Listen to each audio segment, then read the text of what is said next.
आप सभी को राधे राधे। कार्तिक मास में सुनाई जाने वाली तुलसी और बुढ़िया की कहानी मैं आपके समक्ष प्रस्तुत करने जा रही हूँ। आइए कहानी शुरू करते हैं। बोलो तुलसी मैया की जय। कार्तिक मास में सभी स्त्रियां तुलसी माता को सींचने जाती तो कोई धन मांगती, कोई पुत्र मांगती, कोई सुहाग मांगती, कोई सींच कर आ जाती। पर एक बुढ़िया सवा पहर रात को उठती और सवा पहर दिन चढ़े तब तुलसी माता की पूजा करती। तो तुलसी माता को सींच कर कहती, हे तुलसी माता सत की दाता, मैं बिड़ला सींचूं तेरा, तू कर निस्तारा मेरा। तुलसी माता बहू दीजिए, लड्डू दीजिए, पीताम्बर की धोती दीजिए, गहना दीजिए, घी का घड़ा दीजिए, मीठे मीठे खीर पूरी दीजिए, दाल भात का भोजन दीजिए, धन दौलत दीजिए, बेटा पोता को काम दीजिए। तुलसी का पता दीजिए, मुँह में गंगाजल दीजिए, सूरज जी का पता दीजिए, सूरज जी की शाखा दीजिए, जल यमुना का नीर दीजिए, 11 का दिन दीजिए, मारूं तो बैकुंठ का वास दीजिए, चंदन का दाग दीजिए, मरूं तो आप श्री कृष्ण का कांधा दीजिए, हर हर करते बैकुंठ जावे रोज, इतना कहकर आ जाती थी।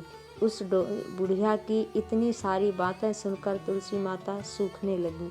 तब भगवान ने पूछा कि आपको सभी स्त्रियां आकर जल चढ़ाती हैं और आपकी पूजा करती हैं, तब भी आप सूख रही हो, ऐसा सोचकर क्या हुआ?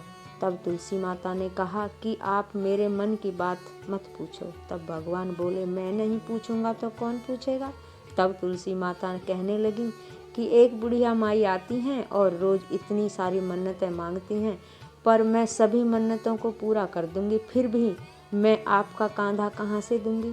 तब भगवान बोले, जैसे नसीब में होगा वैसा ही होगा, अब सोचिए मत और हरे भरे होकर फूलिए फलिए। भगवान ने कहा कि जब वह मरेगी तब मौके पर हो आप और मैं उसको कांधा दे देंगे।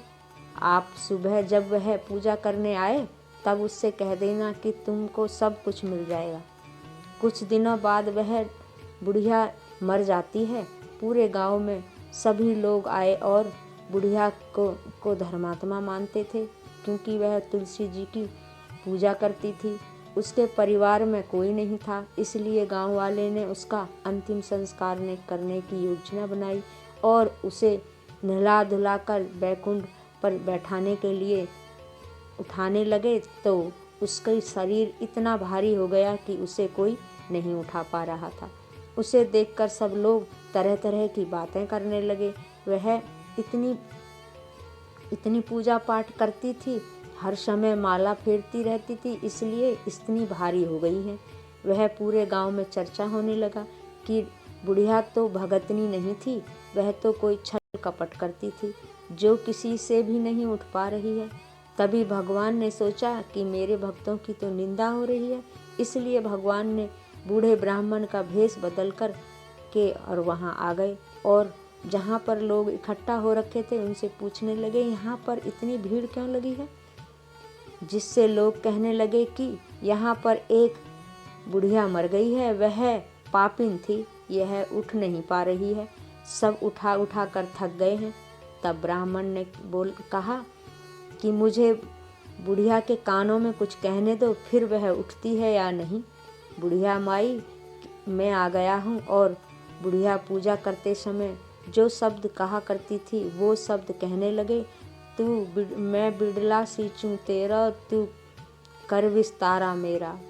डोकरी माई, बहू ले, बेटा ले, पीला लड्डू ले, पीतम्बर की धोती ले, गहना ले, घी का घड़ा ले, मीठा मीठा खीर पूरी ले,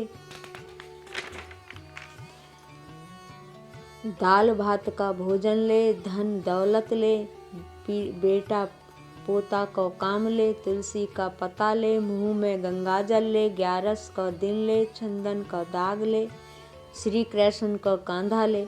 इतना सुनते ही डोकरी हल्की हो गई और भगवान ने बोला, आओ इसको उठा लो। भगवान ने हाथ लगाया और बुढ़िया उठ गई और सबको आश्चर्य हुआ। सब उसे खूब धूमधाम से ले जाया गया। भगवान उसे अपने कंधे पर ले गए।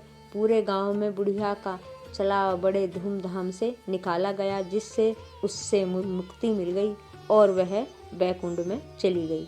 सभी लोग देखते रह गए। सभी लोगों ने देखा कि वह ब्राह्मण मुर्दघाट तक तो साथ था, अब पता नहीं कहाँ चला गया है, दिखाई नहीं दे रहा।